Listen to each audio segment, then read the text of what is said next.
Hey guys, what is up? It's Dusty here, and welcome back to another episode of the Daily Crypto News. And today we have a lot of interesting news to share, but also a little lesson on economics, I guess. So, one of the articles I wanted to talk to you guys about, I couldn't find again, but I do still have the premise of what I wanted to say. Jamie Dimon just took out a dump on the markets. What happened? Well, yesterday, a lot of the crypto prices, stock prices had a little bit of a strange situation, which in my opinion mostly came because of this right here. The Federal Reserve might raise its benchmark interest rate as many as 7 times to fight the rising inflation. JP Morgan Chase & Co. CEO said, "My view is a pretty good chance there'll be more than 4." He said that Friday on a conference call with analysts after the biggest US bank released its fourth quarter results. And he actually says it could be 6 or 7.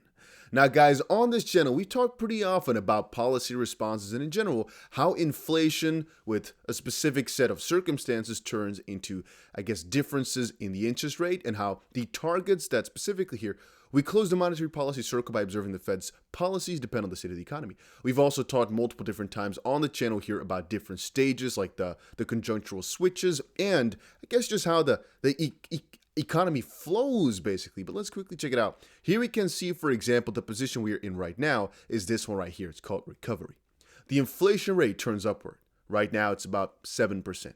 Inflation rate turns upward following an increase in the economic growth rate. Now, guys, if you check out the actual numbers, there's a couple things which are really interesting. One is that if we're going to take a little step backwards, the S&P is growing at all-time high to all-time high, and it's just kind of expanded.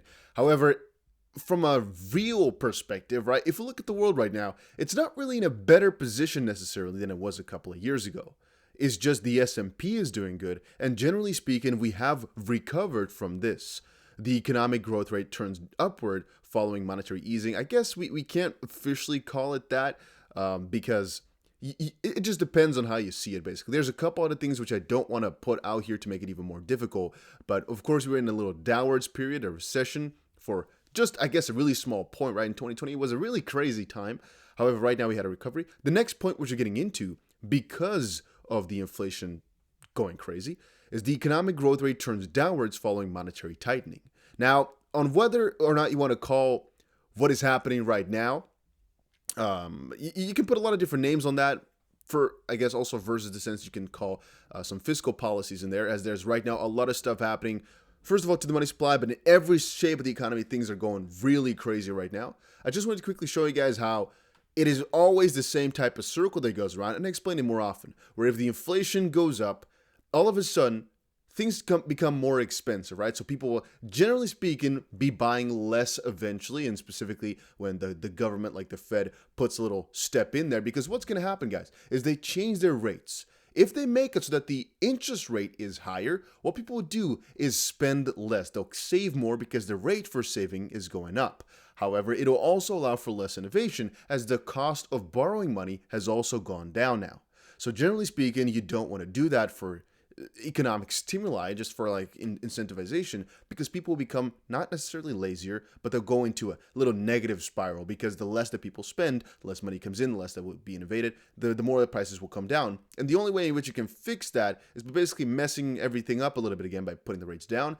However, there's a whole different story I can kind of go on about for hours with how Europe did that, as right now the rates in Europe are in a really strange point as well. And this whole policy doesn't really work anymore once your rates go beyond zero, below zero. But that's a different story for a different day. That's why it doesn't really work as best in Europe anymore. Why right now there's such a big issue in the background that a lot of people are not looking at, but we'll not talk about that too much today.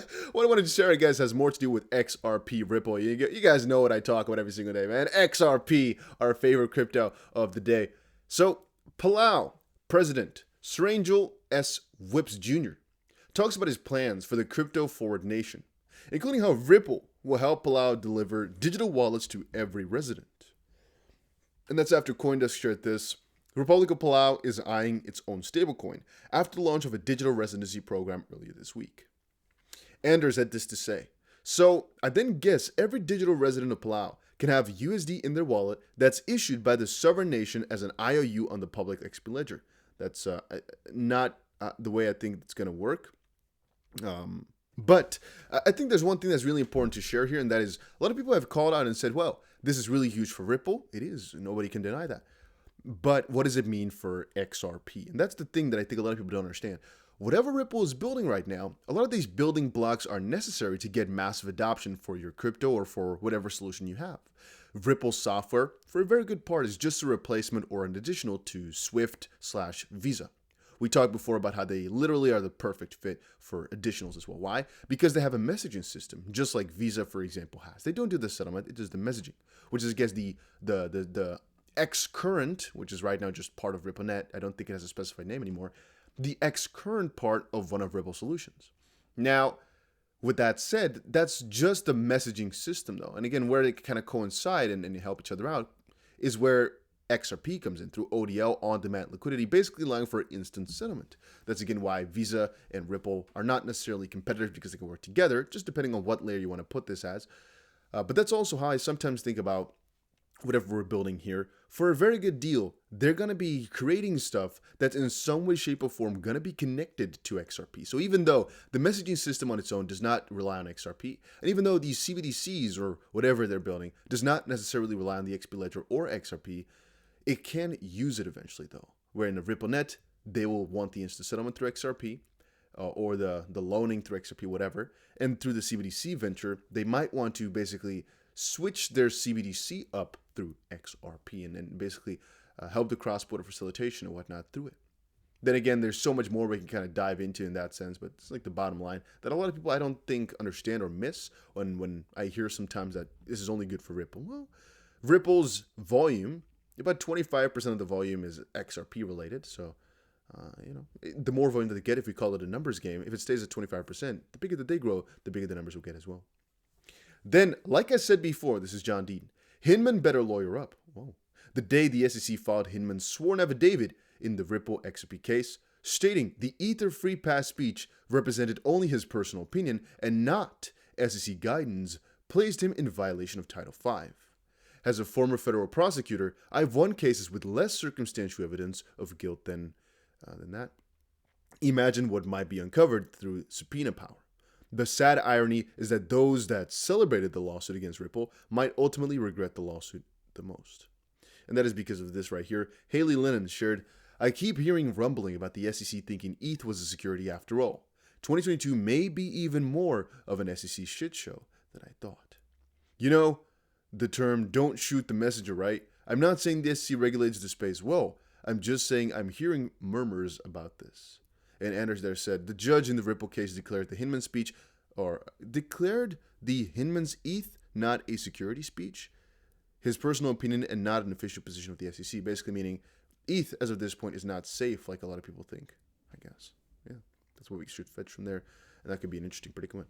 Then in terms of what the schedule is looking like, I covered this in the interview with John Dean, so if you haven't checked it out, make sure you check it out right now. There's not going to be a link down below, but just check my channel, all right? It's a fun video to watch. But in there, one of the most fun parts was where we basically uncovered the schedule and how it's going to be looking like. You're just going to know for ourselves right now. One thing we're waiting for is decisions. We right now got the DPP decision just now, which is deliberative process privilege, which is basically information that the SEC was withholding. I'm still wondering how it's going to be in regards to all the Bitcoin and Ether documents internally from the SEC. I don't think we're going to get those, but I'm not too sure. I'd have to speak to somebody to know more about that. What we're waiting for as well is the fair notice defense, the strike on that, and whether or not it's going to be struck down or whether or not it will stay. It's a really important and critical factor. And then, of course, it's for ending this discovery, the expert discovery, the 28th, then going into summary judgment, then potentially end. We could also have a settlement throughout the midst, and then potentially go for a jury as well if things can't get concluded at that point, which could take another couple of months. And I believe Jeremy says here that's going to be August, September, which I'm going to believe is through a jury. However, there's so much that can happen. We can call out for these numbers, but this can, first of all, keep shifting as there's more delays. That's one thing. And second of all, I'm going to say just we are going to end this case in 2022, even though I'm not a legal or financial advisor. Let me quickly make that clear. But there's almost no chance they're going to be able to delay it even further for our first result. And that first result is going to be binding, though, right? They can always kind of go back and forth afterwards, but the result that comes out in 2022 is going to be our first and most important result. However, it can literally be so that tomorrow, all of a sudden, we get a text that the lawsuit is over, price is going to spike. It could be, it It could definitely be tomorrow in any one of those points. And remember, guys, my own expectation is at least an XRP above $10. And the reason I'm saying that is because if you're putting up $20, you might be disappointed when the price actually only goes to 7, right? Because you got to remember, 600% or something like that in one day. All it does is become the first properly regulated crypto, but it's only in the US, and there's a couple things which you got to remember. I think another big pump will be when Coinbase relists them or whatnot, but it might not be the same exact moment. And also, you got to remember how many people might want to take profit once their XRP from years ago is finally in profit again, at, for example, $2 or $3. And of course, a lot of people who don't want to see XP win, who's also going to short it at points. That's why I'm not putting up these crazy price targets, even though I do expect within a couple of years we can easily be above the $20 mark. More wins for XRP as Ripple gains access to email of Hinman's landmark speech about Ethereum being a non-security. I want to quickly intervene there and say they're just getting access to emails surrounding the speech, not the speech itself. Then Ripple and SEC lock horns over friendless defense. Not too sure what this is all of a sudden talking about. It's just a little discussion from earlier, but they have just posted it right. Oh, never mind. It's just an old article. It showed up in my recent list, but never mind then. We covered this already, so don't worry about it. 140 million XRP wired by Ripple tech giants and this crypto unicorn as XRP trades at 76 cents. Money being moved in an XRP form, it's nothing special. You shouldn't hold yourself onto this too much. If I make a title about it, just know that the best thing I can think of, but generally speaking here, I will tell you if I see some really important transfers of money going around, but if you see RL18VN, the title of the wallet, that's Ripple, moving that.